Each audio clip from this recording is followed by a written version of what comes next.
বিশ্ববিখ্যাত উদ্যোক্তা ইলন মাস্কের নতুন এআই বোর্ড নিয়ে দেখা দিয়েছে বড় ধরনের প্রশ্ন। এই চ্যাটবটটি তুলে ধরছে ইহুদিদের ষড়যন্ত্রকারী হিসেবে।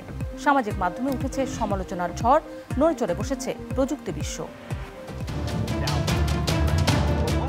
2023 সালের নভেম্বরে ধনকুবের ইলন মাস্কের XAI কোম্পানি প্রকাশ করে গ্রক নামের চ্যাটবট। দাবি ছিল এটি হবে অন্যদের চেয়ে আরও বাস্তব ঘনিষ্ঠ ও মুক্ত মত ভিত্তিক। তবে কিছুদিনের ব্যবধানে এটি তুলল বিতর্কের ঝড়। জেনএক্সে শিফট করো, লাইফকে লিফট করো।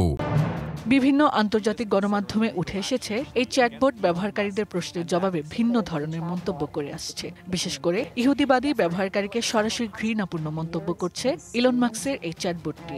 এমনকি ব্যবহারকারীকে ইহুদি ষড়যন্ত্রকারী হিসেবে তুলে ধরা হয়।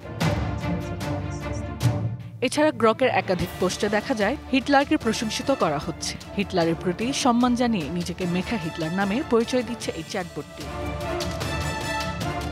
এরই মধ্যে সমালোচনার মুখে পড়ে গ্রকের অনেক পোস্ট সরিয়ে ফেলেছে XAI। এমনকি ইলন মাস্ক নিজেও স্বীকার করেন গ্রক এখনও শেখার পর্যায়ে রয়েছে। একই সাথে এই ভুল শোধরানো হবে বলেও নিশ্চিত করেন তিনি।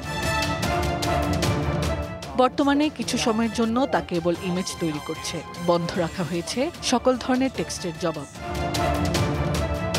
Hasna Akter, BBC news desk.